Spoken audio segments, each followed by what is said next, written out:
বর্ষার দিনে যদি জ্বর সর্দি কাশিতে কাবু হয়ে থাকেন তাহলে আজকের এই ভিডিওটা রইল আপনাদের জন্য। বর্ষা শুরু হওয়ার সাথে সাথে জ্বর সর্দি প্রায় প্রত্যেক ঘরে একটা কমন সমস্যা হিসেবে দেখা দেয়। আজকে আমি আপনাদের জন্য একটা ভীষণই ভালো হেলথ ড্রিঙ্কের রেসিপি নিয়ে চলে এসেছি, যেটা কাঢ়া নামেও অনেক পরিচিত।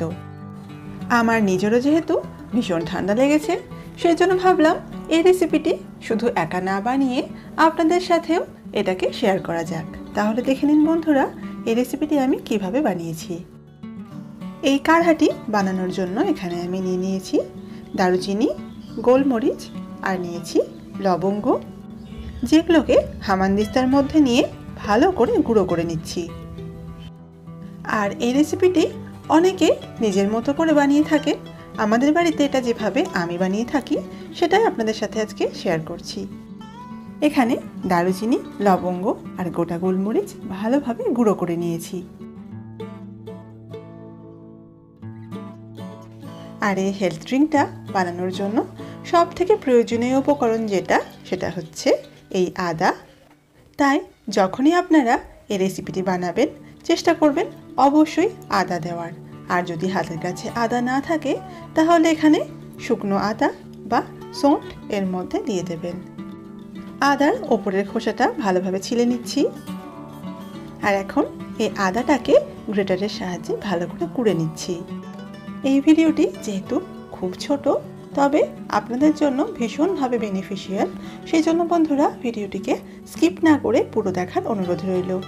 এইবার এর মধ্যে যে আরও একটা প্রয়োজনীয় উপকরণ পড়বে সেটা হচ্ছে একদম ফ্রেশ তুলসী পাতা। এবারে এখানে একটি সসপ্যান নিয়ে নিয়েছি, যার মধ্যে দিয়ে দিচ্ছি জল। এই রেসিপিটা আমি বাড়িতে সবার জন্য বানাচ্ছি, সেই জন্য এখানে জলের পরিমাণটা 2.5 থেকে 3 গ্লাস মতো দিয়েছি।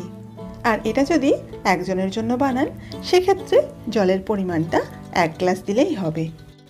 আর এই রেসিপির সমস্ত উপকরণ আর তার পরিমাণগুলো ডেসক্রিপশন বক্সে দিয়ে দেব, আপনারা সেখান থেকে একটু দেখে নেবেন। আর এইবার একে একে সমস্ত জিনিসগুলোকে এই জলের মধ্যে দিয়ে দিচ্ছি। এমন অনেক বন্ধুই আছেন যারা এই কাঢ়ার নাম শুনে নাক সিটকোন, তাদেরকে একবার এই রেসিপিটি ঠিক এইভাবে বানিয়ে খাওয়ালে দেখবেন তারা কিন্তু এই হেলথ ড্রিঙ্কটিকে ভীষণ মজা করে পান করছে। এইবার এর মধ্যে দিচ্ছি লেমন গ্রাস।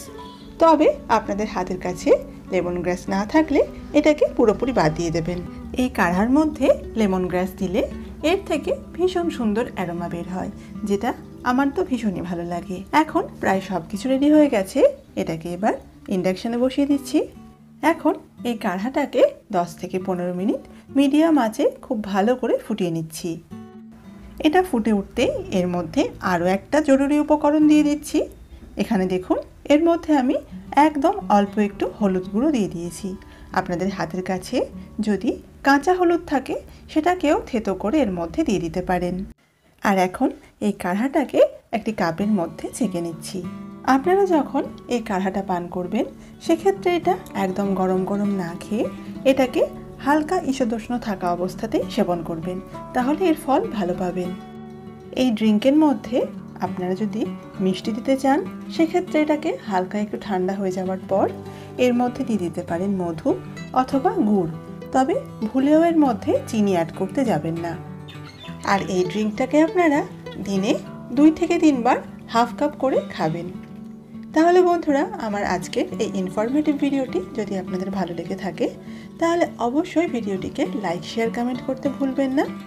আর যেসব বন্ধুরা এখনও চ্যানেলটিকে সাবস্ক্রাইব করেননি তারা অবশ্যই চ্যানেলটিকে সাবস্ক্রাইব করে পাশে থাকা বেল আইকনে ক্লিক করতে একদম ভুলবেন না। আজকের মতো এখানেই বিদায় নিচ্ছি বন্ধুরা। সবাই খুব ভালো থাকবেন এবং সুস্থ থাকবেন।